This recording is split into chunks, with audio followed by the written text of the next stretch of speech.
Hello, ladies. A warm welcome here to you. I am so excited to be talking to you about Reveal the Woman Within.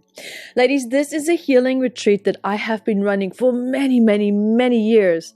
And one of the biggest inspirations that I've had behind this was also my own discovery into my femininity. And my goodness, was I wrong what I thought it is supposed to be or feel, or how you sometimes think by being a certain way, you have to act a certain way.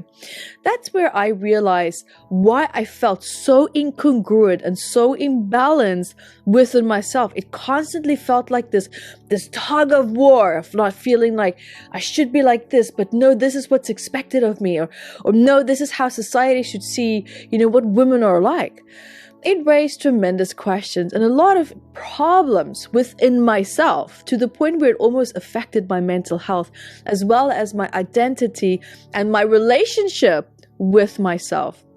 And one of the biggest push points, and I get this question asked quite a lot: why did I start this healing retreat? What was the initial inspiration? Apart from it being my healing journey, it also started when I was teaching in quite a few countries, and I noticed and I realized that there was not a lot of laws against domestic violence against women. It brought up tremendous injustice for me when I saw women being mistreated and the internal world that they used to have that was being broken down. And I realized that sometimes we can't change our environment, especially if it was all about the law. But what you can do is heal and strengthen and change your internal world. And this was one of the main motivators why I started Reveal the Woman Within, was to help women from all walks of life, regardless of where you're finding yourself in your life. If it's whether you want to find yourself, maybe you just want to heal a certain area in your life, maybe you want to focus more on your relationship, your boundaries, support, whatever it is, wherever it is that you're finding yourself, this retreat is going to absolutely fulfill that and support you within that journey of research and seeking and discovery as well, because I designed this retreat to cover all areas of a woman's life, and especially to release a lot of blocks. A lot of you might know me from having written this big book called Metaphysical Anatomy, which is a big book of 679 medical ailments and the psychosomatic stress of that. And yes, I have the kids version as well. So one thing that I deeply have a lot of respect for is how emotions and patterns and self-sabotage can become stuck in the body, contributing to mental disorders, contributing to often ailments even from surfacing, and pain and discomfort, and us living a life in a way that is just not in resonance with us. So this is something that I had to, break the shackles down for myself to be able to really truly appreciate what liberation means, what freedom means, what does it mean, and what does it feel like to just be in yourself and to feel safe within your sense of self, to have control of my internal world, to feel that I am walking onto the path of my purpose. Because in this retreat, and also with my journey as that I went through in the past few years that's been going on, was to heal the fear of becoming my highest expression, right? It's really truly finding that definition and defining and becoming your real true self. But now here's the thing. Who and what is that real true self if all that you have just done is just cater to other people, or being the peacekeeper, be the placater, being the supporter, being the one that has to lead or keep everyone together? Where does that leave you? So it begs the question, how do you know where to go back to, like who you were meant to be before trauma, before stress took place in your life? Right? So taking your power back and returning back to your femininity and your blueprint, that for me was one of the most liberating experiences that I could ever have, because I also learned the art of detachment during that process. And when I say detachment, I don't mean to stop caring. It's just knowing when to care and when not to, right? There's a very big discernment. And there was so much of a process and a journey for me, healing the fear and trauma associated and being supported as well, right? While we start to create changes in our lives. Because for me, one of the biggest reasons why I didn't want to change is because I feared I would lose people. I feared that I wouldn't have support. There were so many fears that came up because my identity was wrapped around being something and someone that made other people happy, but it made me tremendously unhappy. And if I had to claim an identity that once finally made me happy, what would other people think? How am I going to fulfill their needs? And the more I started to realize that, the more I realized how my happiness was lying in the hands of other people, because I had to show up a certain way and be a certain way in order for others to be happy. And if I finally brought that energy back to me, I feared loss. But that's also when I realized that if I really truly had true love and unconditional support in my life, the way that I've been giving it to other people, that my changes would be accepted. And if it was not, then maybe we have a much deeper challenge and reality that you thought were a certain way that might not be the way that it was, or the way that we told ourselves it used to be. So these were all my fears, and there were tremendous of them. I mean, there's so many of them, because this whole retreat is basically designed on a collective basis of fears that we have of stepping into our true identity. So, and that's why so many topics that we will covering is fear of change. What's the point of trying to create change if you're not addressing the fear of it? Right? You're going to feel like you're pushing all your baggage uphill, hoping that you're going to get there at some point. Right? Look at what is your fear of being your best expression. What is your fear of really truly being supported? Right? Looking also at ancestral blocks and patterns that might be holding you back. So, it's amazing and it's powerful how our family values can be locking us into certain patterns in our life that we feel we have to live by, even though it doesn't resonate with us. And that's also why it's important to look at what are our boundaries.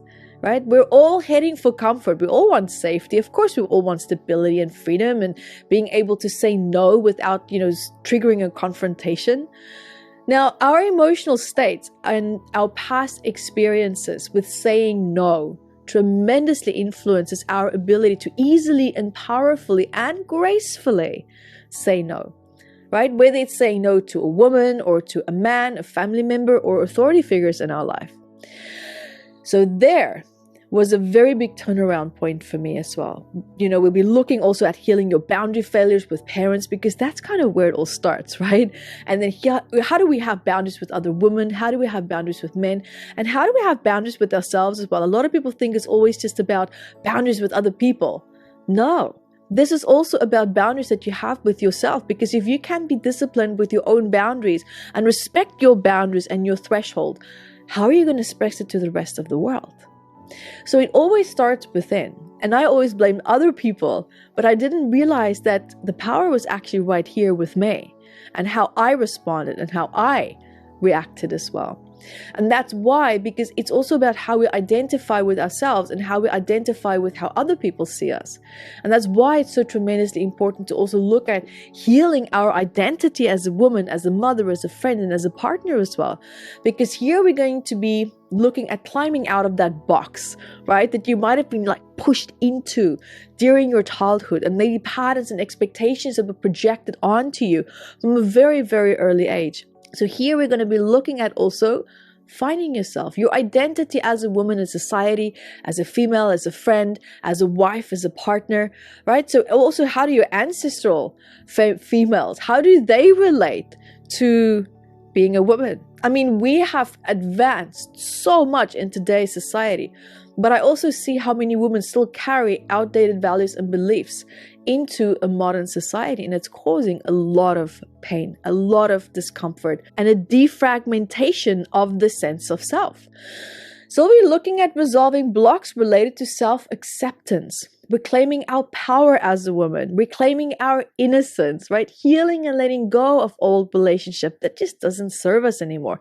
Not just romantic, but also friendship or dynamics.